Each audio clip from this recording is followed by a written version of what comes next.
ETV YouTube channels లో మీ వ్యాపార ప్రకటనల కోసం ఈ నంబర్కి కాల్ చేయండి. పెళ్లి పుస్తకం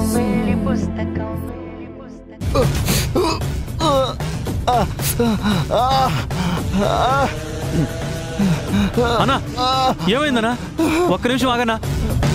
జైలర్ గారు, జైలర్ గారు, ఒక్క నిమిషం ఉండన్నా. సార్, జైలర్ గారు, సార్ ఎవరైనా ఉన్నారా? సార్, జైలర్ గారు, సార్. అన్నా, అన్నా, అన్నా ఏమైందన్నా? అన్నా, అన్నా కొంచెం ఓపిక పట్టన్నా. అన్నా, అన్నా ఒక్క నిమిషం అన్నా. సార్, జైలర్ గారు, త్వరగా రండి సార్. సార్, జైలర్ గారు. ఏమైందయ్యా? ఏమైంది? సార్, సార్ అతనికి ఏమైందో తెలియదు సార్. చాలా సేపటి నుండి కడుపు పట్టుకుని మెలికలు తిరిగిపోతున్నాడు సార్. మీరు కాస్త చూడండి సార్. ఏమైంది? కడుపు నొప్పి సార్, తట్టుకోలేకపోతున్నాను. కానిస్టేబుల్ కి చెప్పి టాబ్లెట్స్ పంపిస్తాను, వేసుకో. కాసేపు పడుకుంటే అదే తగ్గిపోతుందిలే. ఇది టాబ్లెట్ కి తగ్గేలా అనిపించడం లేదు సార్. కడుపులో నొప్పి గుండెల వరకు వచ్చింది. ప్రాణం పోయేలా ఉంది సార్.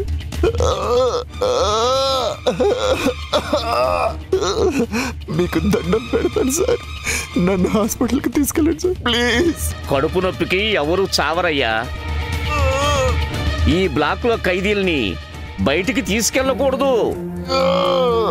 పొద్దుందాకా ఓపిక పట్టు. డ్యూటీ డాక్టర్ వచ్చాక నేను చూపిస్తాను నీకు.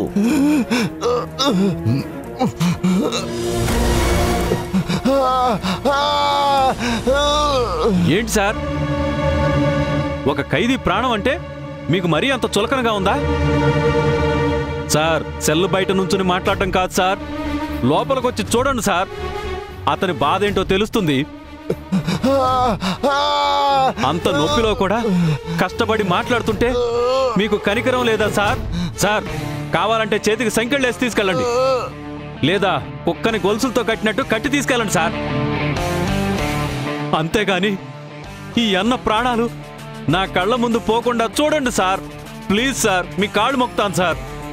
వీడేంటి జైలర్కి రాని ఐడియాలన్నీ ఇస్తున్నాడు? ఈ ఓవర్ యాక్షన్ వల్లే ప్లాన్ మొత్తం నాశనం అయ్యేలా ఉంది. తోటి ఖైదీ మీద ఇంత ప్రేమ చూపిస్తున్నావు? ఇద్దరు తోడు దొంగలేనా? అయ్యో సార్, ఇతను ఎవరో కూడా నాకు తెలియదు సార్. సాటి మనిషిగా సాయం చేయమంటే మీరేంటి సార్ నన్ను అనుమానిస్తున్నారు?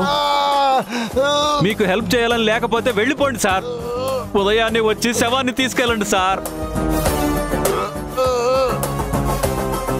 కానిస్టేబుల్, అతన్ని బయటికి తీసుకొనిరా. అంబులెన్స్ రెడీ చేయిస్తాను నేను. Okay sir. తీస్తున్నారన్నా. అన్నా తీవయ్యా త్వరగా. అన్నా, అన్నా కొంచెం వచ్చుకోనా. అన్నా కొంచెం వచ్చుకోనా. రావయ్యా త్వరగా, పట్టు పట్టు. లే అన్నా, జాగ్రత్త అన్న, మెల్లగా అన్నా. అన్నా నేనున్నాను. నాతో పాటు నువ్వు కూడా తప్పించుకుందాం అనుకుంటున్నావా? అన్నా. సార్, సార్ నేను కూడా వస్తాను సార్. అన్నా.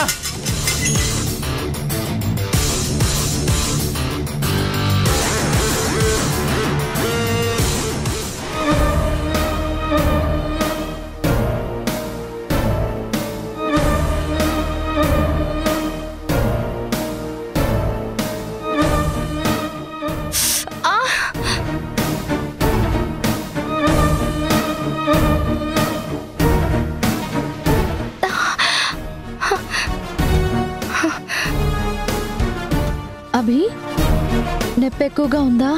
అవును సాక్షి, కానీ విచిత్రం చూసావా? చచ్చిపోతానని తెలిసి ఆ బాధ ఏమీ లేదు, కానీ చిన్న గాయానికి ఎంత నొప్పి అనుభవిస్తున్నానో. డాక్టర్ గారితో ఇప్పుడే ఫోన్ చేసి మాట్లాడాను. నీకు ఈ టాబ్లెట్ ఇమ్మని చెప్పారు.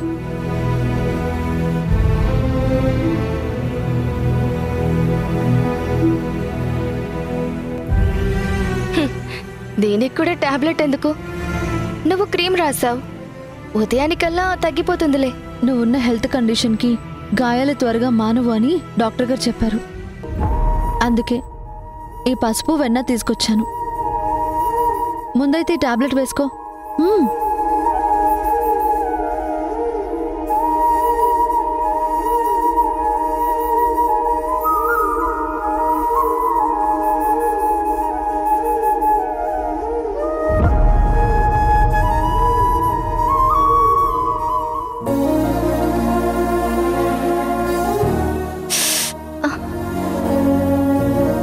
మెల్లగా రాస్తాను.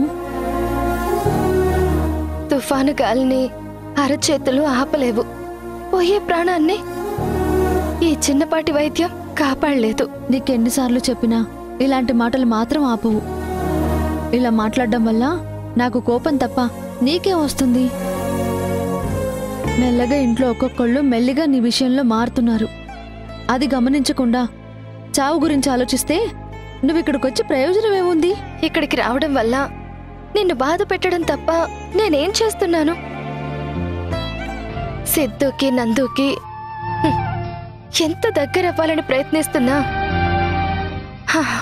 వాళ్ళు నన్ను ఇంకా శత్రువులనే చూస్తున్నారు. ఆయన అభిప్రాయం మారింది. అందుకే క్రీమ్ రాయమని చెప్పారు. నీ మీద ఆయనకి జాలి జాగ్రత్త మొదలైంది కాబట్టే నీ మీద ఆయన కోపం చూపిస్తున్నారు. ఆయన అంటే ఇంట్లో అందరికీ గౌరవం ఉంది. ఆయన ఒక్కరు నీ విషయంలో మారితే ఇక అందరూ మారినట్టే. ఇప్పుడు సిద్ధు నువ్వు కోరుకున్నట్టే నీ దగ్గరికి వస్తాడు. నేనెప్పుడో చచ్చిపోతానని డాక్టర్ చెప్పారు. ఇంటికొచ్చి ఇన్ని రోజులవుతున్నా నా ఆయుష్ పెంచుతున్నది నువ్వు నీ మాటల్లో ధైర్యమే. కన్న తల్లి నన్ను ద్వేషిస్తూ ఉంటే నువ్వు అమ్మ కన్నా ఎక్కువగా చూసుకుంటున్నావు. అందుకే ఇంకో జన్మ అంటూ ఉంటే ఈ క్షణమే చచ్చి నీ కడుపును పుట్టాలనుంది. నీ ప్రేమను చూస్తూ దెబ్బలు తింటూ ఒక మంచి కూతురుగా బతకాలనుంది. ఊరుకో అభి. ఇప్పటికే నువ్వు మంచి కూతురువే అభి. ఇక్కడ ఉన్న వాళ్ళు నిన్ను అర్థం చేసుకోలేకపోతున్నారు. నా గురించి వాళ్ళు కరెక్ట్గానే ఆలోచిస్తున్నారు. నువ్వే గుడ్డిగా నమ్ముతున్నావు. ఏదో ఒకరోజు వాళ్ళని కూడా నీ దారిలోకి తెస్తావు. నన్ను నమ్మేట్టు చేస్తావు. ఆ రోజు నిన్ను ఇంట్లో నుండి బయటకు గెంటి నీ రుణం తీర్చుకుంటాను.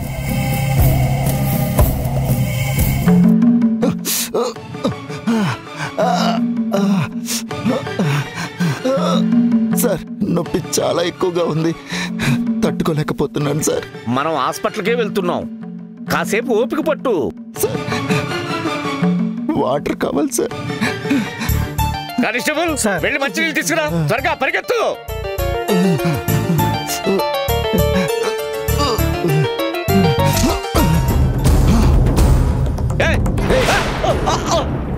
అడుగు ముందుకు వేస్తే పుచ్చ లేసిపోతుంది.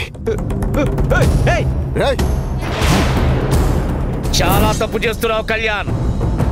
చట్టం నుండి ఎక్కడికి తప్పించుకోలేవు. చట్టాలు న్యాయాలు అవి 4 గోడల మధ్య, కానీ బయట ప్రపంచం వేరు. అది ఎప్పుడూ నా ఆధీనంలో ఉంటుంది. బయటపడిన తర్వాత మీరే కాదు, నన్ను ఎవ్వరు ఏం చేయలేరు. టచ్ చేయడానికి కూడా భయపడతారు.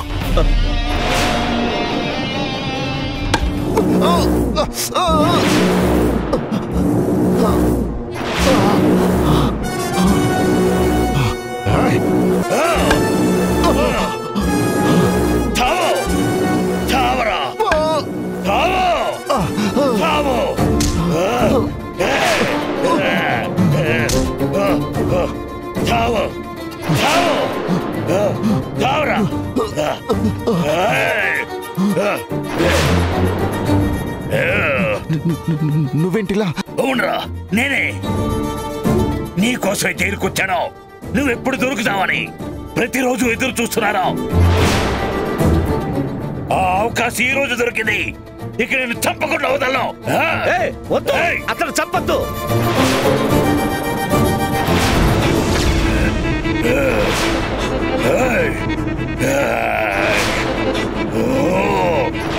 వద్దు, నన్నేం చేయొద్దు ప్లీజ్. అతను చంపద్దు, వద్దు. సార్, ఇలాంటి వాడి బతికుండడం వల్ల చట్టానికి న్యాయానికే కాదు సార్, చుట్టూ ఉన్న మనుషులకు కూడా నష్టమే. నన్ను చంపొద్దు, నీ కాళ్ళు పట్టుకుంటాను. నువ్వు కాళ్ళు పట్టుకోవాల్సింది, క్షమించమని అడగాల్సింది నన్ను కాదురా. నీ వల్ల కళ్ళు మూసిరా నా కూతుర్ని ఎక్కడికి పంపావో నిన్ను కూడా అక్కడికే పంపుతారా? అక్కడికి వెళ్ళి క్షమాపణ అడుగు. వద్దు ప్లీజ్, నేను వదిలే ప్రసక్తి లేదు. నన్ను చావు.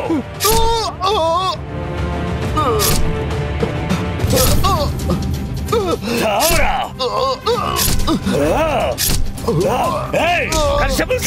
పట్టుకోండి.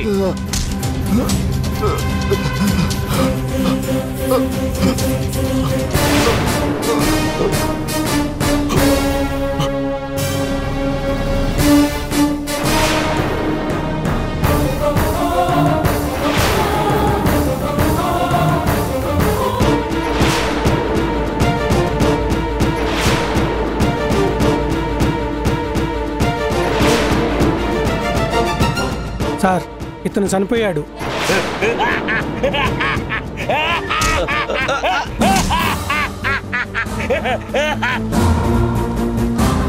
చనిపోవాలి సార్. వీడిని చంపడం కోసమే ఇన్నాడు నేను బ్రతుకున్నాను. ఇప్పుడు నాకే శిక్ష వేసినా అనుభవించడానికి సిద్ధంగా ఉన్నాను. వీడి చావుతో నాలాంటి ఎందరో తండ్రులు, ఎన్నో కుటుంబాలు హాయిగా బ్రతుకుతాయి. ఇతను తీసుకెళ్ళండి. తీసుకెళ్ళండి.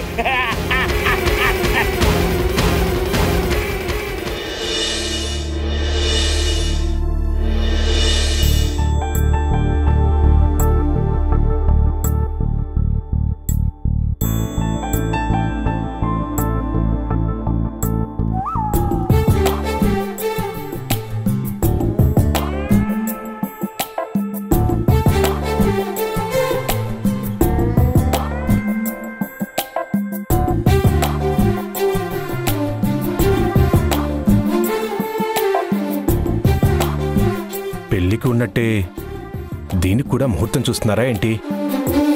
తనూజ ఇంకా రావడం లేదు. ఒకవేళ పెళ్లి రోజు సపరేట్ ట్విస్ట్లా సడన్గా ఎంట్రీ ఇస్తుందా?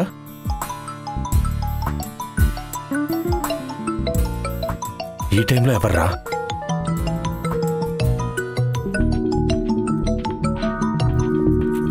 హలో. హాయ్ రా మామా. చెప్పరా, ఎందుకు ఫోన్ చేశావు? ఏంటి మామ అంత సీరియస్గా మాట్లాడుతున్నావు? శోభనంగానే పోస్ట్ పోన్ అయిందా ఏంటి? కాదు, అన్నీ పర్ఫెక్ట్గా జరుగుతున్నాయి. నీ ఫోన్ కాల్ వల్లే డిస్టర్బ్ అవుతున్నాను. పెళ్ళికి కంగ్రాట్స్ చెప్పడం కుదరలేదు కదా, కనీసం శోభనం ముందైనా ఆల్ ది బెస్ట్ చెప్పాలని కాల్ చేశా. ఏంటి కామెడీనా? కాదు మామా, చాలా సీరియస్. నేను కూడా చాలా సీరియస్గా చెప్తున్నాను. కాల్ కట్ చేయి. ఏదైనా ఉంటే రేపు మార్నింగ్ మాట్లాడుకుందాం. శోభనం పెళ్లి కొడుకు చాలా కంగారుగా ఉన్నట్టుందే. రేయ్, నోరు మూసుకొని కాల్ కట్ చేయి. ఎప్పుడు ఏం మాట్లాడాలో కూడా తెలీదా నీకు? Senseless fellow. ఓకే మామా, ఎంజాయ్. ఎన్నో కష్టాలు పడి పెళ్లి చేసుకుని ఇక్కడి వరకు వస్తే వీడికి కామెడీగా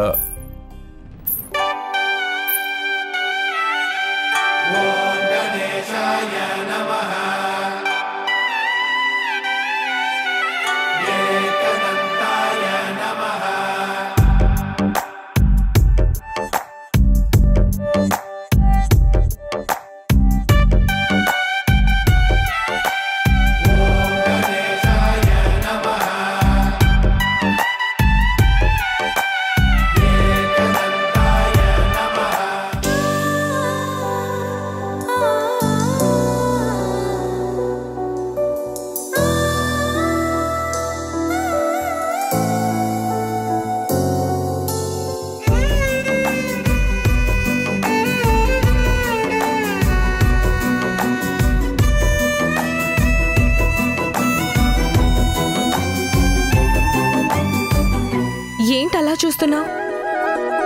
నేను నీ తనుని మారిపోలేదు. ఎందుకు మారిపోలేదు?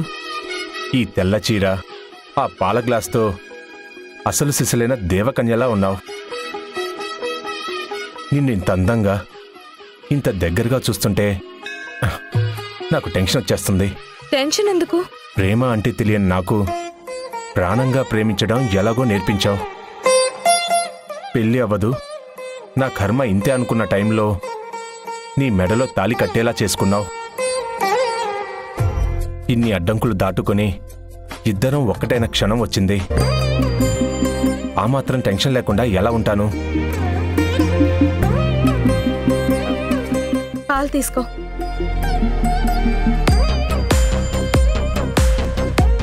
నా జీవితంలో ఇక నుంచి ఏదైనా మొదట నువ్వే, నీ తర్వాతే నేను. తాగుతాను.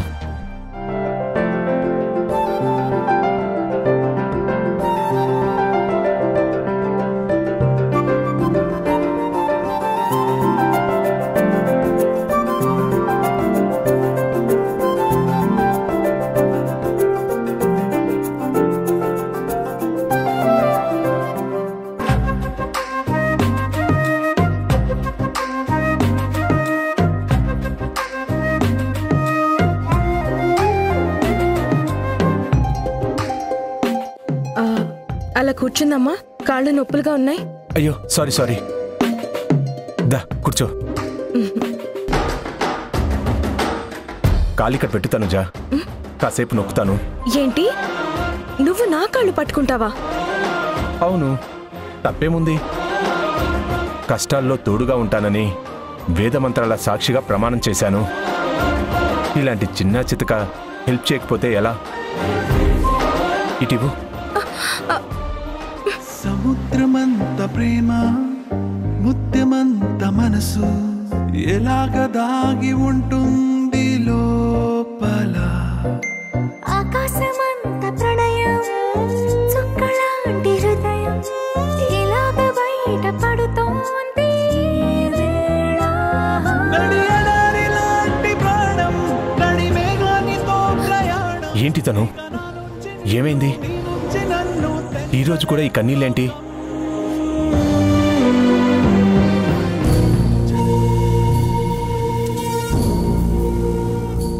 కళ్యాణ్ లాంటి వాణ్ణి చూసిన తర్వాత మగాడు పెళ్ళైతే మృగంలో మారిపోతాడు అన్న ఒపీనియన్ నా మైండ్లో స్ట్రాంగ్గా పడిపోయింది. కానీ నీలా భార్యకి ఇంత విలువ, గౌరవం ఇచ్చే భర్తలు ఉంటారని అస్సలు ఎక్స్పెక్ట్ చేయలేదు. అది విలువ, గౌరవం కాదు, కష్ట నష్టాలు పంచుకోవడం, కలిసిమెలిసి ఉండడం. నిన్ను లైఫ్లో మిస్ అవుతానని చాలా భయపడ్డాను. మా అక్క లేకపోయి ఉంటే ఈ రోజు నా పరిస్థితి ఎలా ఉండేదో తలుచుకుంటేనే చాలా భయంగా ఉంది. ఎన్ని జన్మలెత్తినా మనిద్దరిని ఒక్కటి చేసిన మీ అక్కగారి రుణం మాత్రం మనం ఎప్పటికీ తీర్చుకోలేం. తను నా దగ్గరకు వచ్చినప్పుడు మీ అక్కగారి మాటల్లో నీ మీద పెంచుకున్న ప్రేమ, నమ్మకం స్పష్టంగా కనిపించాయి. అందుకే మా అక్క నాకు అమ్మ. అయితే మీ అక్కని వదిన గారు అని కాకుండా అత్తయ్య గారు అని పిలవమంటావా? నువ్వెలా పిలిచినా మా వాళ్ళు పలుకుతారు. ఏంటి తను మా వాళ్ళు అని నాకు దూరం చేస్తున్నావు? వాళ్ళు మనవాళ్ళు, మనమంతా ఒకటే కుటుంబం. నీది నాది అని ఎప్పుడూ సపరేట్ చేయొద్దు. ఈ మాట నేనే చెప్పాలనుకున్నాను. నన్ను, నా మనసుని అర్థం చేసుకున్నందుకు చాలా చాలా థ్యాంక్స్ చందు. ఇప్పుడు థ్యాంక్స్ చెప్పడం ఏంటి? నిన్ను ఎప్పుడూ అర్థం చేసుకున్నాను కాబట్టే నువ్వు నా అర్ధాంగివయ్యావు. మనం ప్రేమలో ఉన్న కొత్తలో కొన్ని రోజులు మాత్రమే సంతోషంగా ఉన్నాం. ఆ తర్వాత నుంచి నువ్వు నన్ను కలిసిన ప్రతిసారి నీ మాటల కన్నా కన్నీళ్లే నన్ను ఎక్కువ పలకరించేవి. ఇక ఆ కన్నీళ్లకి కాలం చెల్లింది చందు. మన మధ్య నవ్వులే తప్ప దేనికి చోటు లేదు. ఆ మాట దూరంగా ఉండి చెప్పడం కన్నా దగ్గరకొచ్చి చెప్తే ఇంకా బాగుంటుందేమో.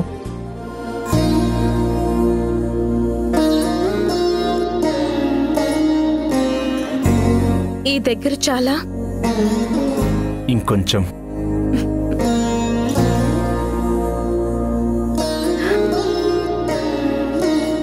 ఇంకొంచెం.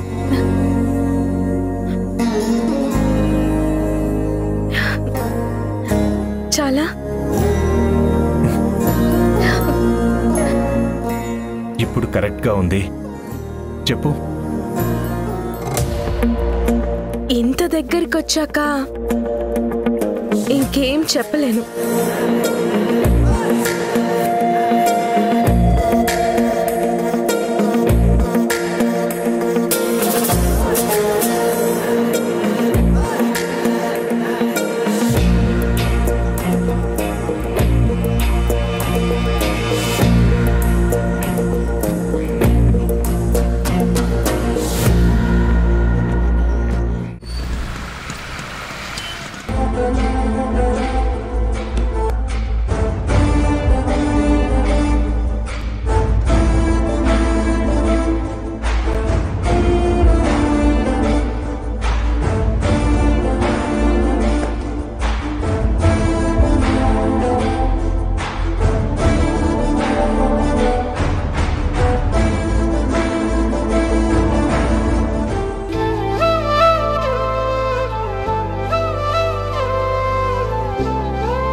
సాక్షి నువ్వు కూర్చో, నేను వడ్డిస్తాను. పర్లేదు అభి, నువ్వే కూర్చో, నేను తర్వాత తింటాను. ప్రతిరోజు జరిగేది అదే కదా, ఈ రోజుకి నా మాట విను ప్లీజ్. సరే.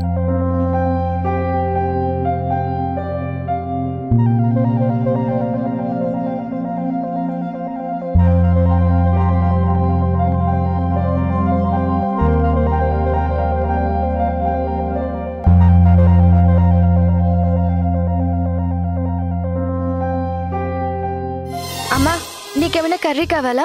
నాకేం వడ్డించొద్దు, నా తిండి నేను తింటాను. సిద్ధు, నీకు ఇంకోటి ఆమ్లెటేనా? వద్దు, ఆల్రెడీ మా అమ్మ ఇచ్చింది, అది చాలు. సాక్షి, నీకు ఆమ్లెట్ తీసుకొస్తాను. సరే అభి.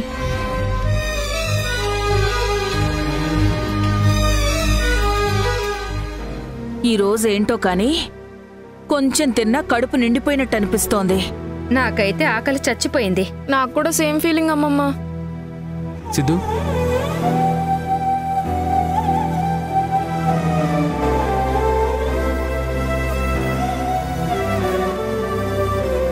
సాక్షి, ఆమ్లెట్.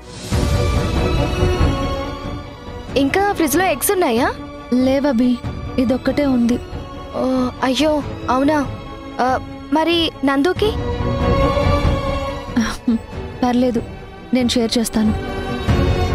ఆయనతో నేను లైఫే షేర్ చేసుకున్నాను, ఈ ఆమ్లెట్ షేర్ చేసుకోలేనా?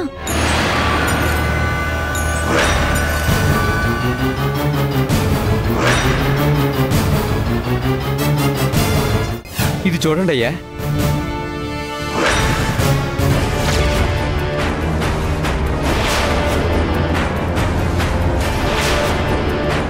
కళ్యాణ్ చక్రవర్తి చచ్చాడా?